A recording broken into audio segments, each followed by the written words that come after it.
మీ పిల్లల పతనాన్ని మీ చేతులారా మీరు చూడబోతున్నారు. ఇది సత్యం. సెల్ ఫోన్ ఇచ్చేస్తే అలా కట్టేసి ఉంటాడు కదా, ఏ గొడవ ఉండదు, కళ్ళు పోగొట్టేస్తారు, బుర్ర పాడు చేసేస్తారు. అక్కడ నుంచి వాడు అన్ని దరిద్రాలు నేర్చుకుంటాడు. అది ఇవ్వకపోతే కొట్టడానికి కూడా వెనకాడు, తిట్టడానికి వెనకాడు.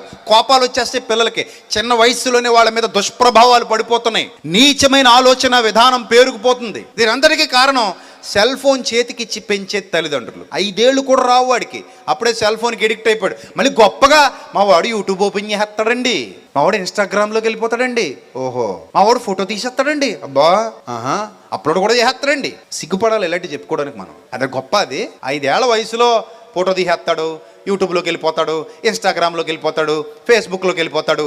సిగ్గుపడండి ఇలాంటి దరిద్రాలు చెప్పుకోవడానికి. తప్పది. పిల్లాడి బతుకు పాడు చేసాం మనం, పిల్లాడి జీవితాన్ని నాశనం చేసాం మనం, అమ్మాయి జీవితాన్ని నాశనం చేసాం చేతులారా. ఎందుకంటే ఆ వయసు ఫోన్కి ఎడిక్ట్ అయ్యే వయసు కాదమ్మా అసలు అది.